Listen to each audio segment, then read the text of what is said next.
राज्यसभेतून पंतप्रधान नरेंद्र मोदींचा काँग्रेसवर कडाडून हल्लाबोल। काँग्रेस जन्मजात आरक्षण विरोधी, मोदींचा गंभीर आरोप।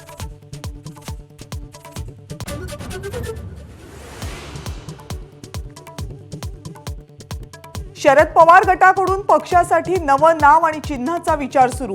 शरद पवार काँग्रेस, मी राष्ट्रवादी, शरद स्वाभिमानी पक्ष या नावांची चाचपणी।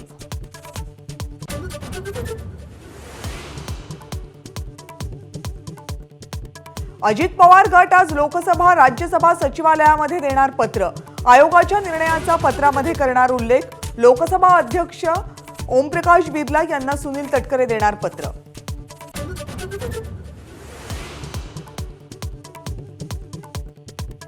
राष्ट्रवादी काँग्रेस आमदार अपात्रतेचा निर्णय 14 फेब्रुवारीला येण्याची शक्यता, तर मेरिटनुसारच निकाल देणार, विधानसभा अध्यक्ष राहुल नार्वेकरांची प्रतिक्रिया।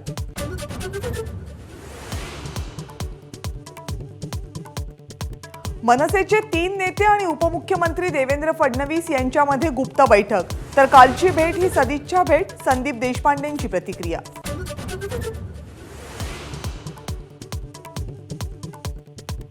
पंकजा मुंडेंनी मंगळवारी घेतली देवेंद्र फडणवीस यांची भेट। राज्यसभा निवडणुकीवर चर्चा झाल्याची माहिती।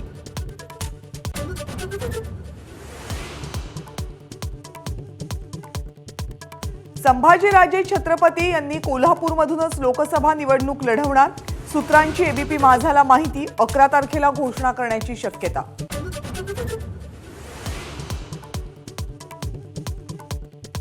हातकणंगलेमध्ये लोकसभेसाठी महाविकास आघाडी उमेदवार देण्याची शक्यता कमी आहे। राजू शेट्टींना महाविकास आघाडी बाहेरून पाठिंबा देण्याची शक्यता।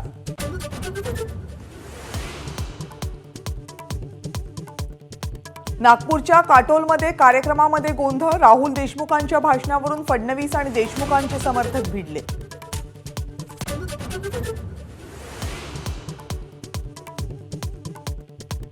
राहुल गांधी अमेठीमधून लोकसभेची निवडणूक न लढण्याची शक्यता, तर सोनिया गांधी सुद्धा तेलंगणामधून लढण्याचा प्रस्ताव। तेलंगणाचे मुख्यमंत्री रेवंत रेड्डी यांची सोनिया गांधी यांना विनंती।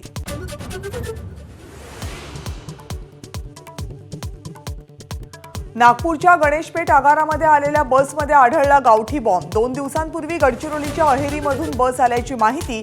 पोलीस आणि बॉम्ब शोधक पथकाकडून शोध सुरू।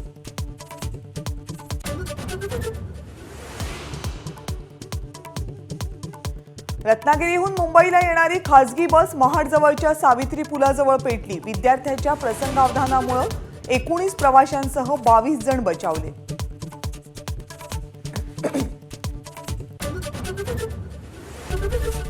एबीपी माझा, उघडा डोळे बघा नीट।